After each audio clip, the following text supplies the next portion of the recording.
I would waver between sheer disbelief that it should have happened to me, of all people, and the firm conviction that it was bound to happen to me.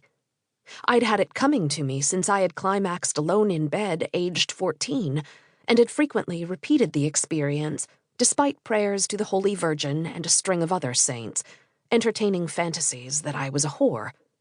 Indeed, it was truly a miracle that I hadn't found myself in this situation earlier. Until last summer, I had succeeded in not going all the way at the cost of considerable effort and humiliation, being branded either a slut or a cock-teaser. Thankfully, I was saved by my impetuous feelings of lust, which could find little gratification in flirting, and which had therefore led me to fear even the most innocent kiss. Somehow I felt there existed a connection between my social background and my present condition. Born into a family of laborers and storekeepers, I was the first to attend higher education, and so had been spared both factory work and commerce. Yet neither my baccalaureate nor my BA in liberal arts had waived that inescapable fatality of the working class, the legacy of poverty, embodied by both the pregnant girl and the alcoholic.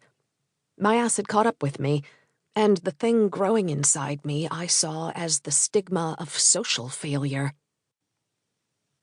I wasn't the least bit apprehensive about getting an abortion. It seemed a highly feasible undertaking, admittedly not an easy one, but one that did not require undue courage. A minor ordeal.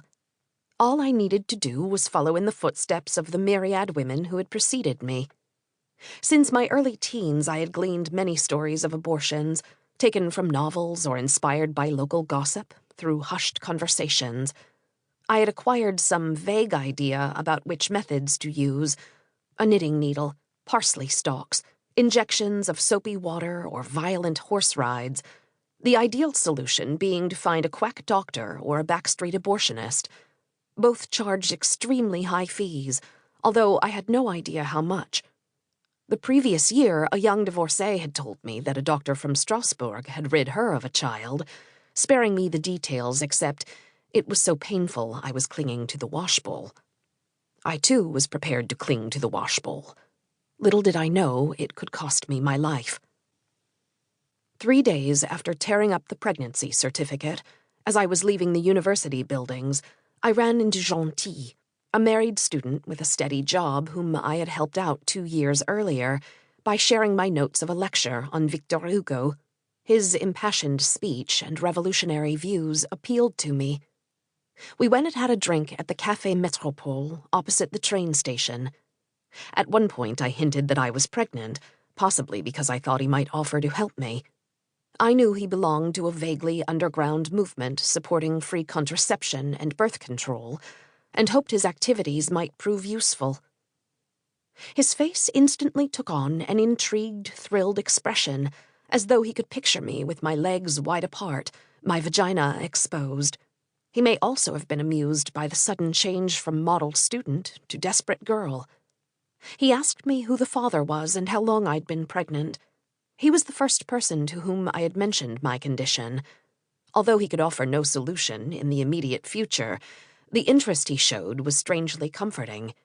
He suggested we go back to his place for dinner, somewhere on the outskirts of Rouen. I didn't feel like going home to an empty room. When we arrived, his wife was feeding their young child, seated in a high chair. Gentil said cursorily that I was in a spot of trouble. One of their friends turned up. After putting the child to bed, she served us rabbit stew with spinach. The green leaves glimpsed through the chunks of rabbit made me feel sick. I told myself that if I didn't get an abortion, by next year I would be just like his wife.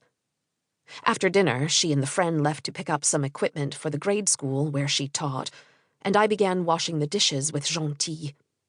He embraced me and said that we had enough time to make love. I pulled free and continued to wash the dishes. The child was crying in the room next to us. I felt like puking. Gentil kept pressing into me while he was drying the dishes. Then suddenly he resumed his normal tone of voice and pretended he was just testing my moral strength. His wife got back and they suggested that I stay the night. It was late, and I imagined neither of them could face driving me back. I slept on an airbed in the drawing room.